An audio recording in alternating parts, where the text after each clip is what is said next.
सज्जनो, माणूस घडतो तोही संगतीनं, माणूस बिघडतो तोही संगतीनं. तरुण मंडळी भरपूर आहे.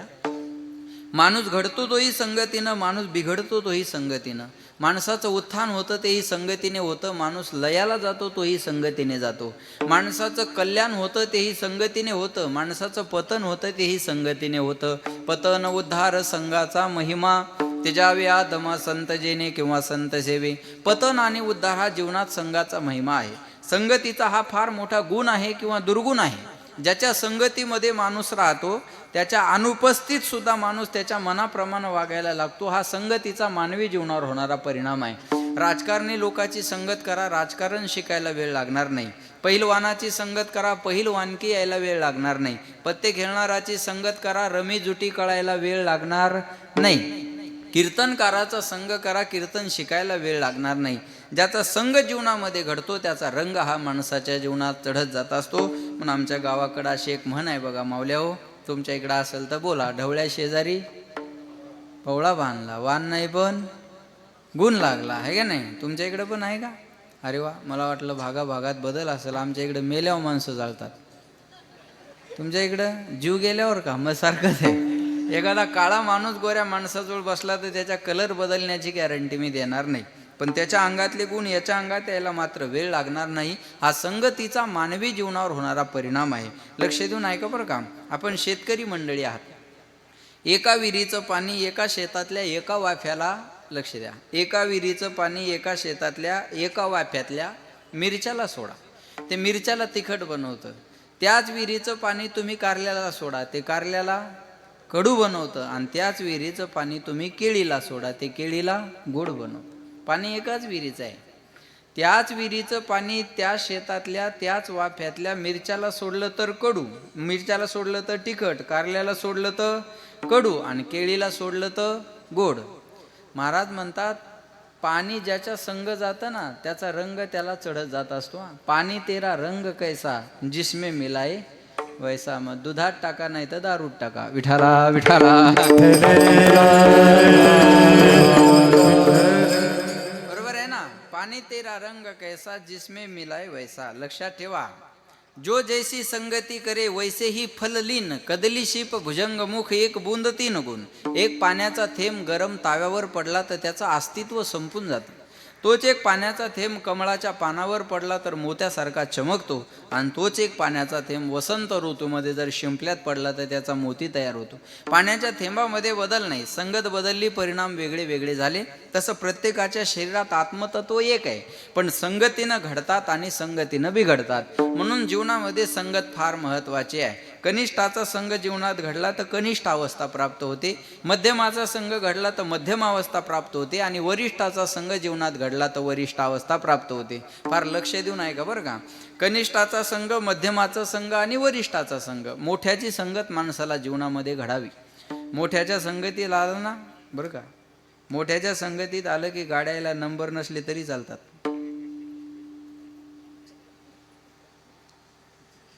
बरोबर कळलं ना तुम्हाला सगळ्यांना? आता मोठ्याच्या संगतीत आलं की मोठं व्हायला वेळ लागत नाही. मी तुम्हाला सुंदर उदाहरण सांगेल. वाल्या कोळ्याच्या जीवनातलं उदाहरण घ्या. वाल्या कोळ्याने एवढं पाप केलं होतं तेवढे पापी आपण निश्चितच नाही. वाल्या कोळ्याच्या पापाची गणना सुद्धा करता आली नाही. महाराज म्हणतात, हे बघा इथं बसल्यापैकी मी तर सांगेल एकही एवढा माणूस पापी नाही वाल्या कोळ्या एवढा, एक सुद्धा. तुम्ही करून करून किती पाप केला असेल. तुम्ही खाऊन खाऊन 50-60 कोंबड्या खाल्ल्या असतील, याच्यापेक्षा काय? 10-5 बोकडे खाल्ले असतील, याच्यापेक्षा काही पाप आहे तुमच्या जीवनात? काय नाही. अरे वाल्या कोळ्यांनी माणसं मारली होती, मोजली नव्हती. पुन्हा एकदा ऐका, वाल्या कोळ्यांनी माणसं मारली होती, मोजली नव्हती. बरं मारले ते काही बिड्या फुके नव्हते मारले, ब्रह्मवेत्ते मारले होते. महाराज म्हणले वाल्या कोळी महाहत्यारी. अपार पाप केले होते त्यानं. अपार. अपार कशाला म्हणतात? ज्याचा अंतही नाही आणि पारही नाही, याला म्हणतात अपार. पण एवढा पापी असणारा वाल्या कोळी, त्याला नारदाची संगत झाली. वाल्या कोळ्याचे वाल्मिक ऋषी झाले आणि राम जन्माला येण्याच्या अगोदर रामायण लिहून ठेवलं. कोळीयाची कीर्ती वाढली गहन, केले रामायण राम आधी केले रामायण रामादे. रामायण रामाधी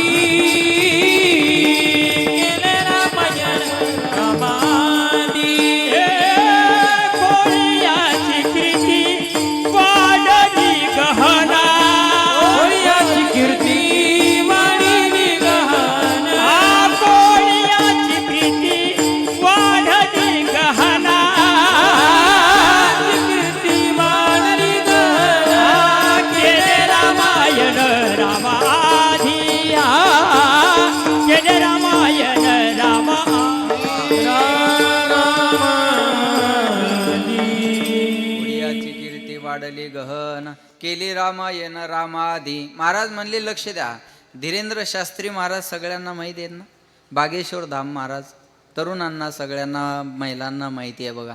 कालपासून त्यांची दिल्ली ते वृंदावन हिंदू जोडो पदयात्रा सुरू झाली बरं का. धीरेंद्र शास्त्री महाराज सर्वांना माहिती आहे. काय त्यांच्याकडे चमत्कार, त्यांच्याकडे एक चमत्कार आहे. कोणता? लक्ष द्या माझ्याकडे. आपल्या पेंडॉलमध्ये मंडपमध्ये समोर बसलेल्या अनोळखी माणसाची एखादी चिठ्ठी लिहितात आणि अनोळखी माणसाला सांगतात की याच्यातला कोणताही माणूस माझ्याकडे घेऊन ये, तू जो माणूस आणशील ती चिठ्ठी त्याच माणसाची निघणार आहे. शक्तीच आहे ना ही, बोला. हे साधारण नाही बरं का, ही शक्तीच आहे. मी याच्या पुढचं सांगेल तुम्हाला. बागेश्वर महाराज आपल्या समोर बसलेल्या मंडपात बसलेल्या बरं का, संपत महाराज आपल्या समोर मंडपात बसलेल्या अनोळखी माणसाची चिठ्ठी लिहितात आणि ती चिठ्ठी त्याच माणसाची आणि त्याच्याच घरचं सगळी माहिती निघते. हे एक आश्चर्य आहे. पण याच्या पुढचं आश्चर्य सांगेल मी तुम्हाला. धीरेंद्र शास्त्री महाराज समोर बसलेल्या आणि जन्माला आलेल्या मंडपमध्ये बसलेल्या माणसाची चिठ्ठी लिहितात आणि ती निघते. आमच्या वाल्मिकानं जन्माला न आलेल्या रामाची चिठ्ठी अगोदर लिहून ठेवली आणि तसं वागावं लागलं रामाला. बरं, तसं वागावं लागलं. हे मोठं आश्चर्य आहे. जेव्हा तुम्हा अध्यात्म पूर्ण कळेल ना, तुम्हाला हे चमत्कार वगैरे सगळं कमी वाटेल. तेव्हा अध्यात्म प्रगल्भ व्हायला पाहिजे, फार महत्त्वाचं आहे. लक्षात ठेवा. आता पूर्वी जर म्हटलं असतं, आता कुरुक्षेत्रावरचं संजयाला दिसत होतं, हे जर आजच्या जमान्यात बोललं तर खरं वाटेल. इथून मागच्या मोबाईलचा जमाना नव्हता तेव्हा बोललं तर खरं वाटेल का? कुरुक्षेत्रावरचं घर बसल्या बसल्या कसं काय दिसेल? आता इथून व्हिडिओ कॉल करा, दुबईचा माणूस आपण पाहू शकतो. Same to you. आज बोलणं कळलं तुम्हाला? जेव्हा विज्ञान प्रगत होईल तेव्हा अध्यात्म कळायला सोपं जाईल, फार सोपं जाईल. शून्याचा शोध कुणी लावला? बोला, शाळेतल्या मुलांनी सांगा. शून्याचा शोध कुणी लावला? आर्यभट्ट, बरोबर आहे ना? मग शून्याचा शोध आर्यभट्ट, आणि आर्यभट्ट आता काही वर्षापूर्वी होऊन गेल्या. मग शून्याचा शोध जर आर्यभट्टने लावला असेल तर 100 कौरव आणि 5 पांडव मोजले कशाने? आज बोलणं कळते ना तुम्हाला? हुशार माणसं आहात तुम्ही, बरोबर आहे ना? कोणताच शोध आता लागला नाही. पूर्वीचा शोध आता समोर आला, एवढाच अर्थ आहे. विठाला विठाला.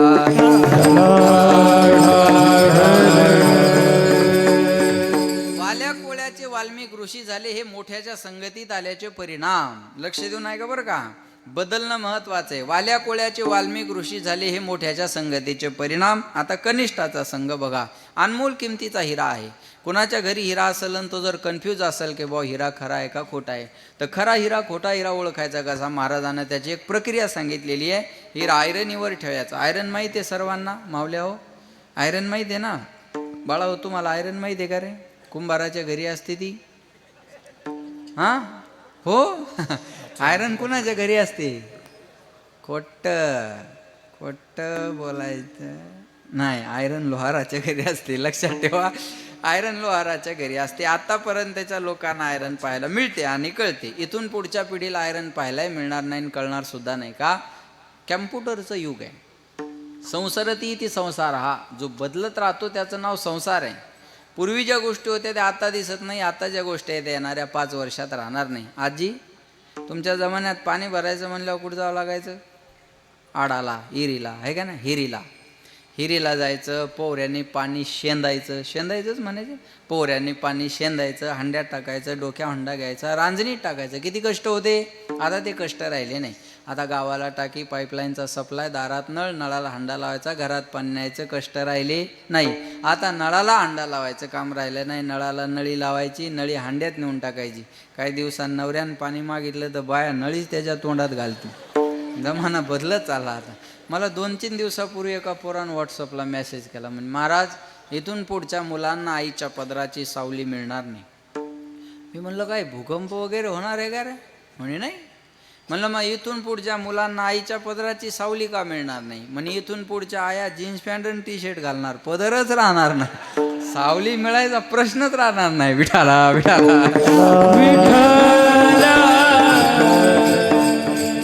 आयरन ही लोहाराच्या घरी असते. हिरा आयरनीवर ठेवायचा आणि त्या हिऱ्याला वरून घणानं मारायचं. खरा हिरा असेल आयरनीत घुसेल, घनात घुसेल, पण फुटणार नाही. ही खऱ्या हिऱ्याची ओळख आहे. हिरा ठेविता आयरणी वाचे मारिता जो घनी तोचे मोल पावे खरा करणीचा होय चोरा.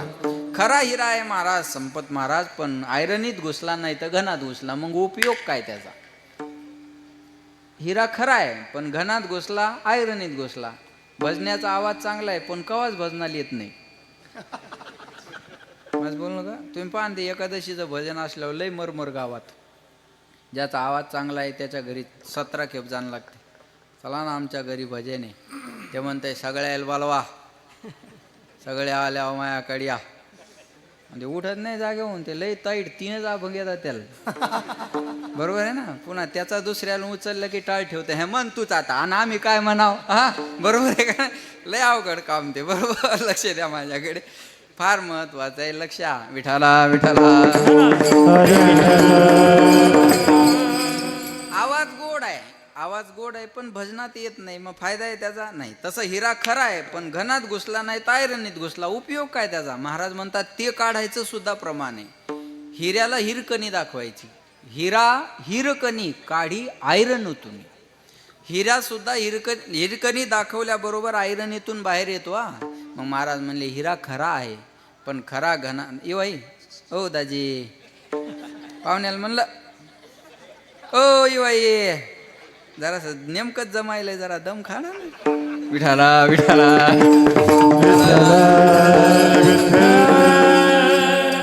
घनानं सुद्धा हिरा फुटत नाही, पण घनानं न फुटणारा हिरा महाराज म्हणले ढेकणाच्या संगतीत आला तर.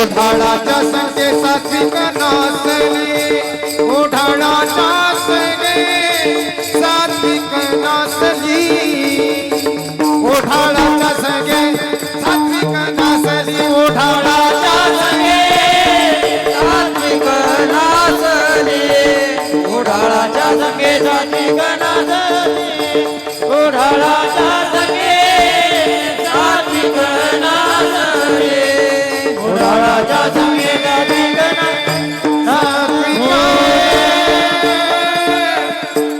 घनानं हिरा फुटत नाही, माझ्याकडे लक्ष द्या. पण ढेकणाच्या संगतीत आला तर फुटल्याशिवाय राहत नाही. ढेकणाच्या संगे हिरा जो भंगला किंवा दुभंगला, कुसंगे नाडला साधू जैसा किंवा तैसा. ढेकणाच्या संगतीत आल्यानंतर हिरा भंगून जातो. याला जास्त महत्व देऊ नका, त्याच्या पुढचं चरण महत्वाचं आहे. कुसंगे नाडला साधू जैसा किंवा तैसा. सामान्य माणसं कुसंगानं बिघडतील याच्यात नवल नाही. ते सामान्यच माणसं आहेत.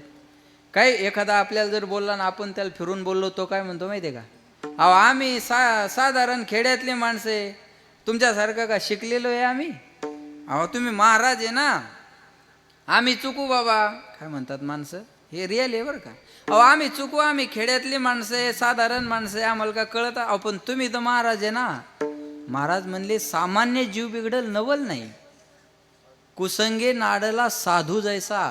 साधू कुसंगानं बिघडतो. त्याला पंचतंत्रामध्ये उदाहरण आलेलं आहे. असंग संग दोषेन साधो यांती विक्रियाम दुर्योधन प्रसंगेन भीष्मगो हरणे गतः. भीष्माचार्यासारखे भगवत भक्त, भीष्माचार्यासारखे इच्छामरणी, भीष्माचार्यासारखे धनुर्धारी, त्यांना सुद्धा एक दिवस विराटाच्या घरी गायी चोरायला जाण्याची इच्छा झाली. बैसता चोरापाशी तैशीची होय बुद्धी, देखताची चिंधी मन धावे. फार सोपी गोष्ट आहे. एक बोलू तुम्हाला, वाईट माणसाच्या संगतीत राहण्यापेक्षा एकटं राहणं परवडलं. पुन्हा एकदा ऐका, वाईट माणसाच्या संगतीत राहण्यापेक्षा एकटं राहणं परवडलं. महाराज संगतीतल्या माणसानं पक्ष संपलेत. मी आत्ताची रियालिटी सांगेल महाराष्ट्राची तुम्हाला, लक्षात ठेवा बरं का. पंचतंत्रामध्ये त्याला उदाहरण आलं ना, अरे भीष्माचार्यासारख्याला चोरी करण्याची इच्छा व्हावी. मग काही लोक म्हणतात हे महाराज लोक बिघडल्यावानी काऊन करायले. संगतीचा परिणाम, संगतीचा परिणाम. कुसंगानं साधू सुद्धा बिघडू शकतो, लक्षात ठेवा. म्हणून महाराज म्हणले, जैसा खावे अन्न वैसा होवे मन, जैसा पिवे पाणी वैसे बोले वाणी. माझ्याकडे लक्ष द्या. अन्नात बदल झाला तर मनात बदल होतो, आणि पाण्यात थोडा जरी बदल झाला तर लक्ष तुमच्या लक्ष ना. हां, पाण्यात बदल झाला का वाणीत बदल होतो. म्हणून सज्जना सांगाती करावा उपवास, दुर्जनाचा गोड घास खाऊ नये. सज्जन माणसाच्या संगतीत उपवाशी राहायची जरी वेळ आली ना, जीवनातलं भाग्य समजा. आणि दुर्जनाच्या घरी पक्वान्न जरी खायला मिळालं ना, जीवनातलं दुर्भाग्य समजा. विठाला विठाला.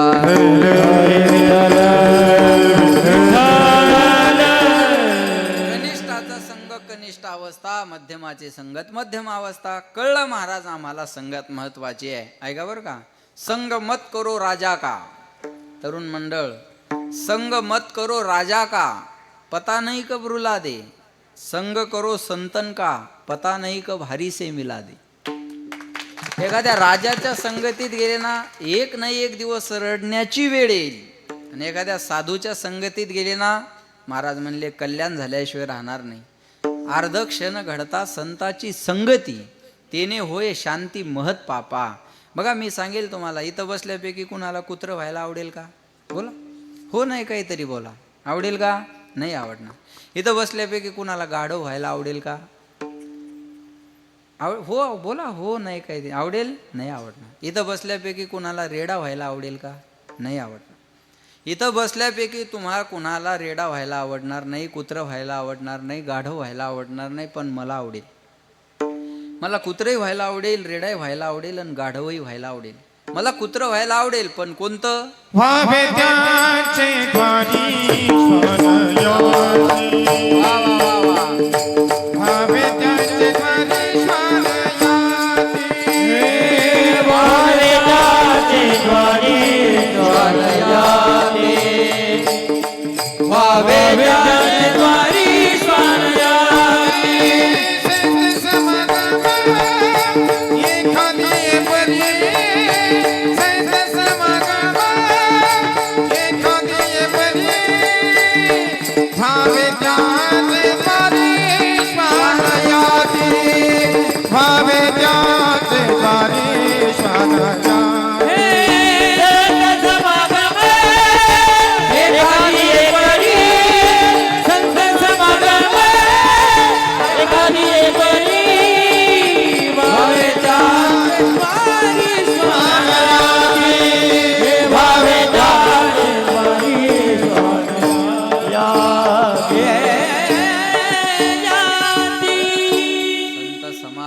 एखादी परी. लक्ष द्या माझ्याकडे. व्हावे त्यांचे द्वारे श्वानयाती का, तेथे राम नाम होईल श्रवण, घडेल भोजन.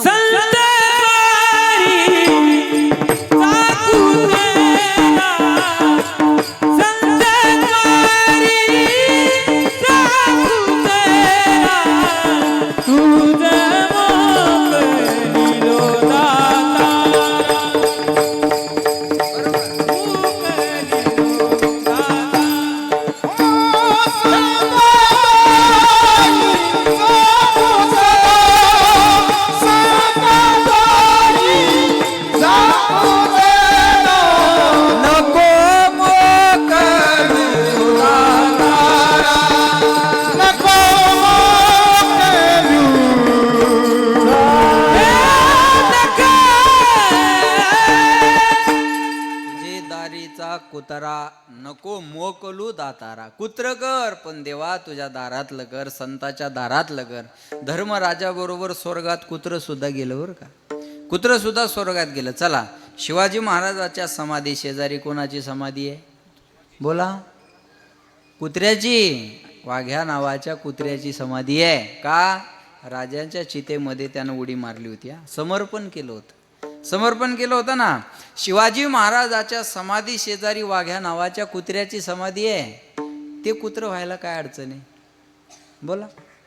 अरे शिवाजी महाराजाच्या समाधी शेजारी ज्या कुत्र्याची समाधी आहे ते कुत्रं व्हायला इथं बसल्यापैकी कुणाला आवडणार नाही? सगळ्यांना आवडेल. आज माणसाचं नाव नाही निघत ना, काही कुत्र्याचे नाव निघत नाहीत. हां आपलं त्या ते एकच निघतंय, बरोबर आहे ना. वाघ्या नावाच्या कुत्र्याचं नाव निघतं ना. महाराज कुत्रं व्हा पण त्यांच्या दारातलं व्हा. मी अजून सांगेन तुम्हाला, अरे रेडा व्हा पण ज्ञानोबारायानं हात ठेवलेला व्हा. गाढव व्हा पण कोणतं? एकनाथ महाराजानं कावडीचं पाणी पाजलं ना ते गाढव व्हा. कुत्रं व्हा नामदेवरायानं ज्याला तुपाची वाटी घेऊन मागे पळतात ते कुत्रं व्हा. उद्धार आहे. महाराज म्हणले इथं जे सेवा मिळेल ती सेवा करा. त्या सगळ्या महिला इथं झाडायचं वगैरे स्वच्छतेचं काम करतात. टाळ्या वाजवा एकदा त्यांच्यासाठी. महाराज म्हणले इथं कोणतीही सेवा करा ती वाया जाणार नाही. लक्षात ठेवा बरं का. तेथे राम नाम होईल श्रवण, घडेल भोजन व चेष्टाचे. फार महत्वाचे. संगत महत्वाचे. म्हणजे जन्माला आल्यानंतर कुणाच्या संगतीत जाणं शक्य आहे? बघा आता जन्माला आल्यानंतर आपण कुणाच्या संगतीत जातो आणि कुणाच्या संगतीत गेल्यावर आपल्याला सुख मिळणार आहे. जन्माला आलेला जीव म्हणजे आपण 4 गोष्टीच्या संगतीत जाणं शक्य आहे. त्या 4 गोष्टी कोणत्या आहेत बघा. प्रथमतः एक जीव हा जड वस्तूच्या संगतीत जाऊ शकतो. दुसरा मुद्दा, एक जीव हा जीवाच्या संगतीत जाऊ शकतो. तिसरा मुद्दा, एक जीव देवाच्या संगतीत जाऊ शकतो. आणि चौथा मुद्दा, एक जीव हा संताच्या संगतीत जाऊ शकतो. 4 जोड्या लक्षात ठेवा बाळाओ. जीव जडाची संगत 1, जीव जीवाची संगत बोला 2, जीव देवाची संगत 3 आणि जीव संताची संगत 4. या 4पैकी आपल्या जीवनाचं कल्याण कुणाच्या संगतीत आहे हे आपल्याला पाहायचं. प्रत्येकाचं एक उदाहरण पहा. जीवाने जर जड वस्तूचा संग केला तर सुख मिळेल का? आता जड म्हणजे काय कळलं पाहिजे. जड म्हणजे अचेतन. ज्याच्यामध्ये चेतना नाही ते झालं जड. हा माईक जड आहे, हलवला तर हालतो, नाही तर स्वतःहून कुठं जातो का? नाही. म्हणजे याच्यात चेतना नाही. ऐका, या माईकमध्ये जशी चेतना नाही तसं आपण ज्या संसाराचा संग करतो कैलास महाराज, त्या संसारात सुद्धा चेतना नाही. मग अचेतन अशा संसाराचा संग केला आणि सुख मिळालं असं मानणारा एकही महात्मा आतापर्यंत त्या जगाच्या पाठीवर झाला नाही. दुःख बांधवडी आहे हा संसार, सुखाचा विचार नाही कोठे. सुख तर लांबच राहिलं, सुखाचा विचार सुद्धा जीवनामध्ये येत नाही. सुखाचा विचार सुद्धा कसा येत नाही मी उदाहरण सांगेन तुम्हाला. एक मुलगा मुंबईला होता, लग्न ठरलं म्हणून गावाकडे आला. लग्न झालं, बायकोला घेतलं, मुंबईला गेला. पोरा आता भानगडीत पडत नाही. हम दो हमारे दो, पहिले दो जाने दो, गोईंग टू वृद्धाश्रम. बायकोला घेतलं, मुंबईला गेला आणि 10x10ची खोली केली आणि आपला संसार त्या रूममध्ये थाटला. एक दिवाण आहे, टी व्ही आहे, फ्रीज आहे, कूलर आहे. का दोघांना जेवढ्या आवश्यक वस्तू लागतात तेवढ्या 10x10च्या खोलीत मांडल्या. एक दिवस दोघंही पती पत्नी पलंगावर झोपले. झोपल्यानंतर हा म्हणतो, का ग या 10x10च्या खोलीत एका पलंगावर आपण 2 जण मोकळे झोपलो, पण आलं की बिघडतं. बायको म्हणे काय? म्हणे आपल्याला मुलगा झाला तर झोप व्हावा कुठं. त्यांना अशी कल्पना केली. लग्न झाल्यानंतर अशा कल्पना करणं साहजिक आहे. तुमच्या इकडं मला माहिती नाही, आमच्या इकडे लग्न झालं की दुसऱ्या दिवशी नवरदेव नवरीला आंघोळ घालतात बघा. त्याला हळद फेडायचा कार्यक्रम म्हणतात. बरोबर आहे का? तुम्ही ब्रह्मचारी आहेत का सगळे? अरे मग हो नाही काय ते का तुमची मेमरी डिलीट झाली त्या दिवसपासून? ब्लँकच झाली का सगळी? काहीच ध्यानात नाही का? बरोबर आहे ना? नाही होतं कधी कधी असा सदमा होतो माणसाला कधी कधी. बसा ना दाजी. ओ यो आहे, ओ दाजी. पाहुण्याला म्हणलं बसा. विठाला विठाला, अरे विठ्ठल विठाला